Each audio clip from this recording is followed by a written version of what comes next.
excited today. I'm interviewing Trinh, I should say Dr. Trinh, who went to Tulane for medical school and is currently doing a research year at Mass Eye and Ear here in Boston.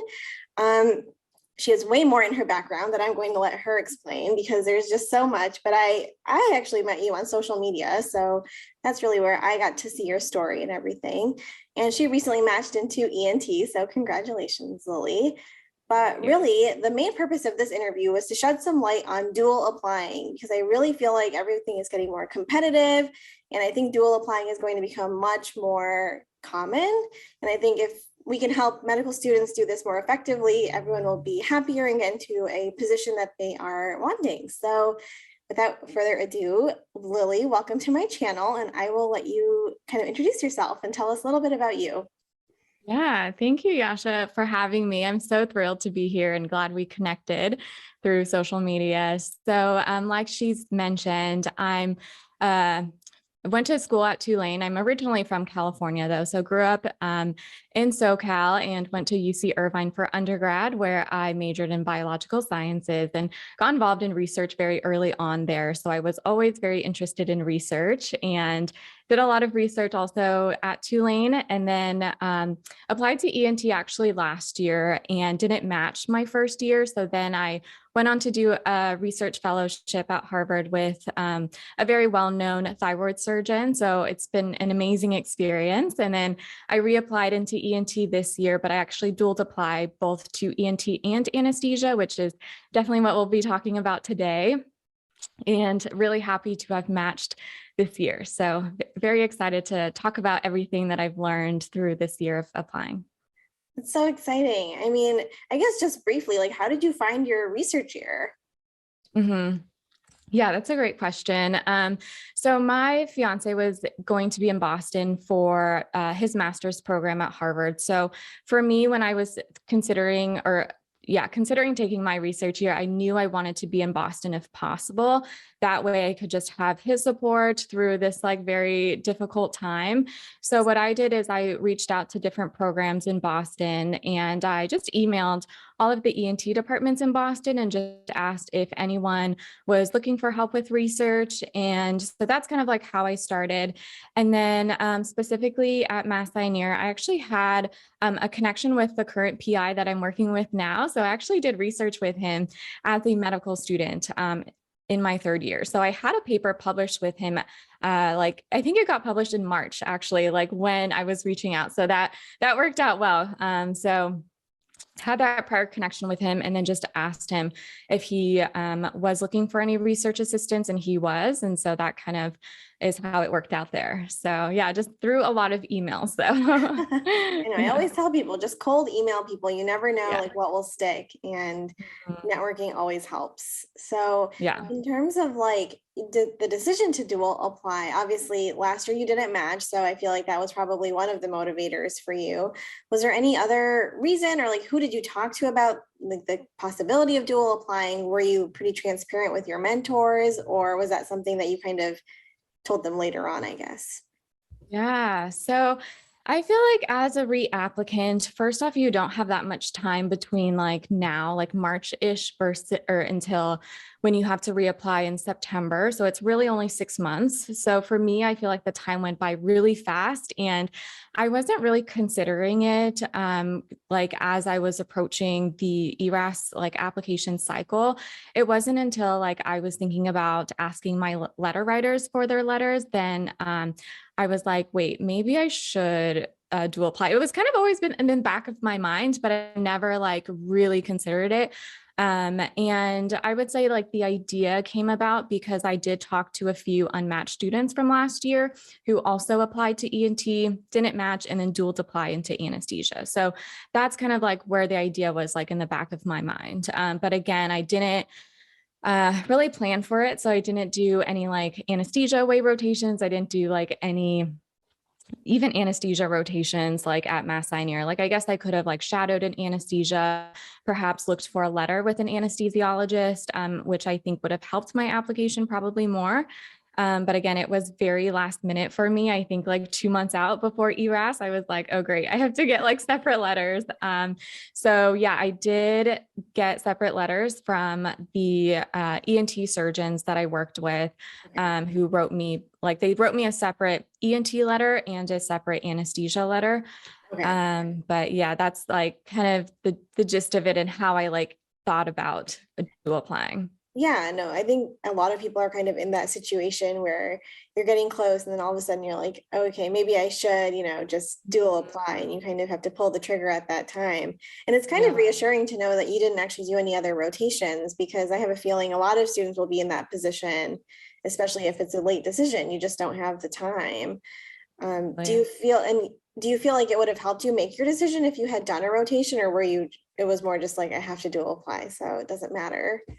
That I don't think that it would have, because I think that as an unmatched student, I just knew I had to have a plan B this year, even though a lot of my mentors again were like, oh, you're fine, you have a great application. And I was like, I really don't believe anyone anymore. Yeah. So I'm just gonna like have this plan B for myself. And I approached my mentors. So I have three like main mentors, two from my home program, and then one was my research PI. So I just let them know, hey, I am considering this. Like, what do you think? Like, I just really don't want for this to happen again. I really, really don't want to go unmatched. I'm pretty much going to do anything possible so that I don't like Yeah. not match again.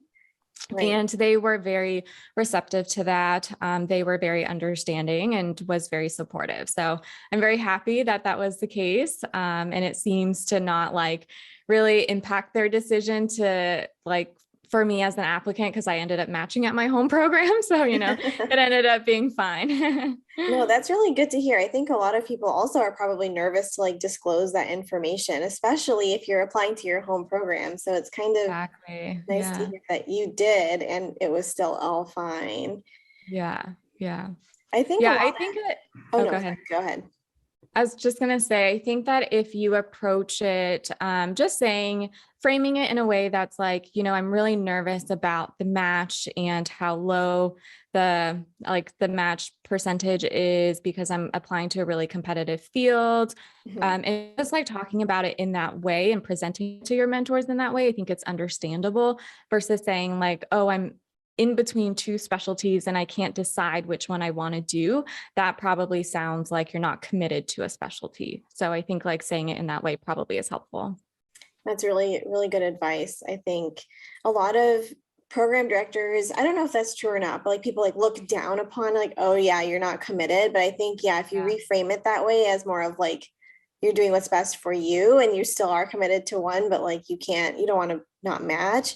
Yeah, that's Yeah. probably a better way to frame it. So that's good. Yeah. And you did ask for different letters, you said, from the same people. So that's good for anyone who's watching.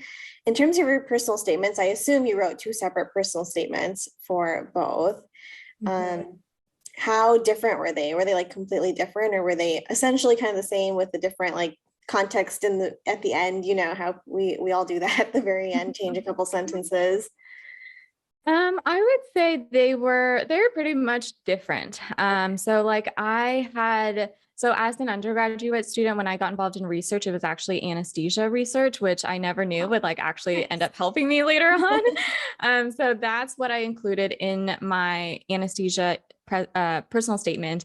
And then I talked about like an anesthesia, like what I saw in my anesthesia rotation that I really liked. And then I think pretty much everything else was the same as far as like, my qualities and things like that. But really, I tried to change like the specific anecdote of like the clinical experience that I had, and then the specific research experience that I had was like more tailored to anesthesia. But yeah, I tried to like make it completely different so that it didn't seem like, yeah, this was an ENT or like a surgery related paper. And then like they just spun it to be anesthesia. Yeah. Yeah, no, that makes sense. That's actually really lucky that, yeah, you had already done some. So Yeah. Yeah. that makes sense. Yeah. I'm sure that you had a crazy interview season trying to juggle a lot of anesthesia like interviews and then also ENT. How did you did you like accept all interviews? I know with virtual, it's a little bit easier now, but I'm sure still there was a lot of overlap. Like, how did you decide which ones to keep and how to schedule all of them? What was your strategy? Yeah, I definitely had a very busy interview season. So thankfully for like those two specialties, like the anesthesia ones are much earlier than the ENT ones. So that helped out a lot. So like the anesthesia ones were, I think like November ish or like October even to December. And then like ENT was like November to February. So they were different months. So that really helped. But as far as like keeping which ones and not keeping which ones, I pretty much tried to do all of my interviews just because again, I didn't like, I felt like I really wanted to respect like this process of like how difficult it was and not to be like, oh, this is like a low tier anesthesia program. I'm not going to interview there because I'm like, a great applicant, like I try to humble myself and say like, okay, I don't know like what's going to happen this year. And even when so like the ENT process, they have like this one, like this year they did like one date. It was like one release date. So I had my anesthesia interviews and also like went on a few before I even like knew how many ENT interviews I was going to get. So I was like, what if I get like one ENT interview? Like, I don't know. So let me just go on like all of the anesthesia ones. So I try to go on as many as I could given my schedule. So there were about 2 that I couldn't go on.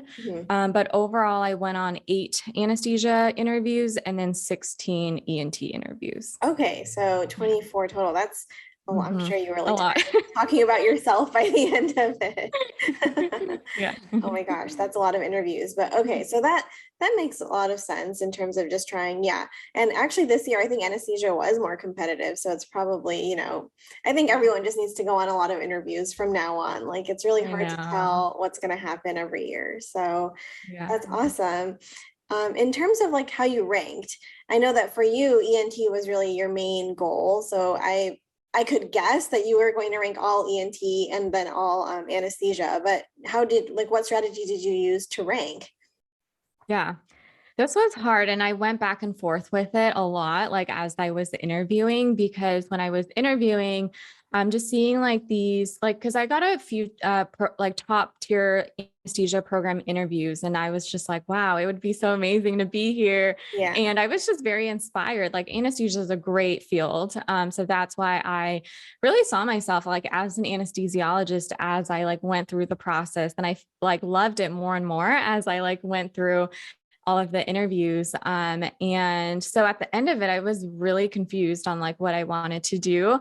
But I think like taking some time like away from just like all of that, all of those emotions that you have, and not like trying to rank things like right after. I know some people do that, but I like took like a few weeks away from thinking about where I wanted to place. And I always came back to like, okay, I think ENT is like what I want to do. And if I end up at a lower tier ENT program, I would be happier than being like at a top tier anesthesia program. So that's kind of like my thinking. For me, like location was sort of important. Like I wanted to be towards the West Coast, but it wasn't like a deal breaker for me. I know for some people it can be. So that's like maybe where they would rank their programs. But at the end of the day, I decided that I wanted to be an ENT more than anything. So I ranked all of my ENT programs above the anesthesia programs. Yeah, I think the location thing that you're talking about is very important because that's really when people start to mix like, okay, I'll rank this and then I'll rank the other specialty just so I can stay in this location. So it's nice that you had the flexibility to kind of give yourself that option. And I think you mentioned, no, I don't know if you mentioned yet, but did you apply to both anesthesia and ENT at the same institution? And like, was that problematic? Like, how did you go about doing that? Yeah, so I did at some programs, not at every program. And the way that I thought about it was like, I really didn't feel like program directors or like faculty would have the time to cross check like where I was applying. I was like, I feel like they're so busy. Like, why would they check like where I'm applying? And I only applied to 30 anesthesia programs and then like 120 ENT programs. So there wasn't like really that much overlap anyways. I feel like, yeah, probably like maybe not even 20, like 10, like, and then there's like differences and like there's some anesthesia programs at some programs, but not like an ENT program. So yeah, I don't think that it overlapped that much, but I did get, I think I only interviewed at one program where I interviewed actually two programs, where I interviewed both ENT and anesthesia, and no one asked me anything. So I don't think that it was a problem at all. Yeah, I think you're right. I think everyone is way too busy, especially with all of these applications. No one is going around like asking, oh, did this person apply to like your program? I mean, who has the time? Yeah. And for anesthesia, you don't have to apply separately for a prelim year, right? They're all categorical. So there's two, that's a great question. There's two like ways to do anesthesia. I think like they're phasing out like the advanced year with the Okay. transition year, but I just, to keep it simple, I only applied to the categorical Okay. programs. Yeah. Yeah, because I think for radiology that gets complicated because if you're trying to apply internal medicine and then also the prelim medicine, then that sometimes can get a little bit confusing. But yeah, that's probably smart because otherwise you would have had to go on even more interviews. That would have been really hard. Well, I think I hit everything that I wanted to talk about. I always like to let you kind of give any general advice or like anything you found really helpful or resources that you'd like to share about dual applying or about anything that we talked about. If there's anything you wanted to add. Yeah. I think just like general advice, like really consider it early, like don't wait like I did. If you think it's like in the back of your mind, like, hey, I'm applying to a really competitive specialty, then really try to do like rotations early on if you can. Try to approach your mentors and ask them for letters early on, because again, that's 2 letters that they have to write for you. And then for me, I kind of gave them like a write-up of like why I wanted to do anesthesia and the research publications that I had in anesthesia and some of like the main points that I wanted them to like include in my letter. So I think that helped them out too. So they weren't just like, I don't know what to write in this letter. Yeah. And then what else? Yeah, I think just planning early is the big thing, because you also have to write your personal statement early. So like working on that early on and not trying to do that at the end like I did, I think would be really helpful. No, I think, yeah, always planning early for everything is like, Yeah. I try to tell all med students, like, no matter what you're doing, start planning early. Like, it's only going to help you. But, anyways, thank you so much for being on my channel. This was Of so course. helpful. And Yeah. I will have all of Lily's social media listed down below if you want to reach out to her or just see what she's up to. She's always doing a million things. I don't know how you have time for all of it. But yeah, thanks again. This was great. Yeah. Thank you so much, Yasha. It was such a pleasure to be here.